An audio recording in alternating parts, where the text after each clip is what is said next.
Find the exact length of the curve. That means the arc length of the curve. Natural log of secant x from x equals 0 to pi over 4. We know that the arc length formula is given by, we just find the derivative of this curve, square it, add with 1 and take a square root and integrate from with respect to x from a to b, and thus the arc length formula.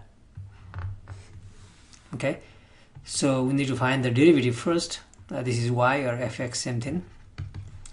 Derivative is natural log of secant x. We need to use the chain rule. So derivative of natural log of something means 1 over that something, 1 over secant, times from the chain rule derivative of inside. Derivative of outside natural log is 1 over this argument, which is secant, times derivative of inside function, and derivative of secant is secant times tangent. Oh, we can now cancel from top and bottom secant, then that's tangent x.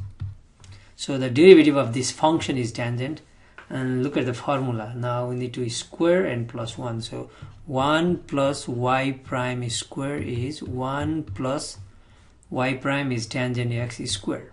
That is tangent square x.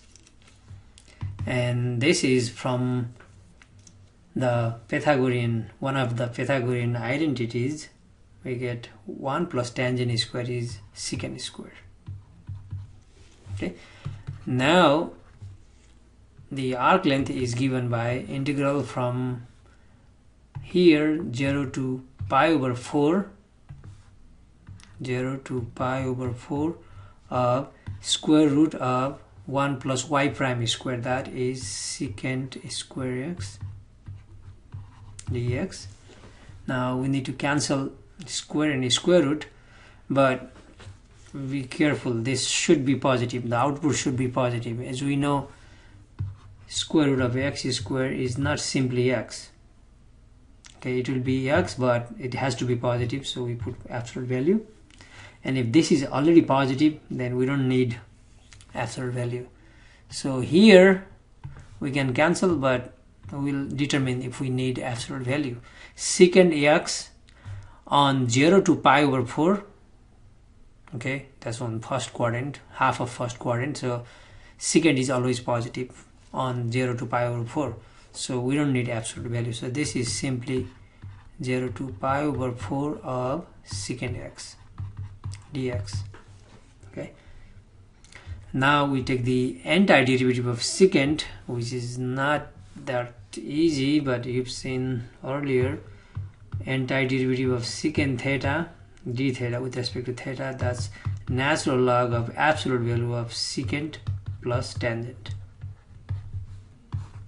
So using this formula, we get antiderivative of secant x is natural log of secant plus tangent, and we evaluate this function from 0 to pi over 4.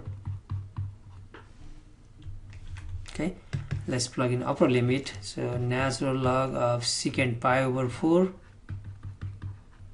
plus tangent pi over 4 minus, let's replace x by 0 for the lower limit, so that's natural log of secant 0 plus tangent 0. Okay, in fact secant is reciprocal of cosine. Okay, so secant pi over 4, we know that cosine pi over 4 is root 2 over 2. Okay, that's 45 degrees. So secant pi over 4 is just reciprocal, 2 over root 2. And in fact 2 is root 2 times root 2. This is root 2 times root 2. 1 root 2 can be cancelled, so this is just root 2. So secant pi over 4 is root 2. So natural log of this is root 2 plus tangent 45, which is 1, and root 2 plus 1, this is a positive number, so we don't need this absolute value anymore. We can just put parentheses around, minus natural log of secant 0, that's reciprocal of cosine. So cosine 0 is 1 and reciprocal of 1 is also 1. So this is 1 plus tangent 0 is 0. So we got 1, and natural log of 1. We know that natural log of 1 is 0. So this is 0. So no contribution from there. So we are left with natural log of root 2 plus 1, which is a positive number. So we don't need absolute value. We can just write root 2 plus 1. And this is the exact value of the arc length. Final.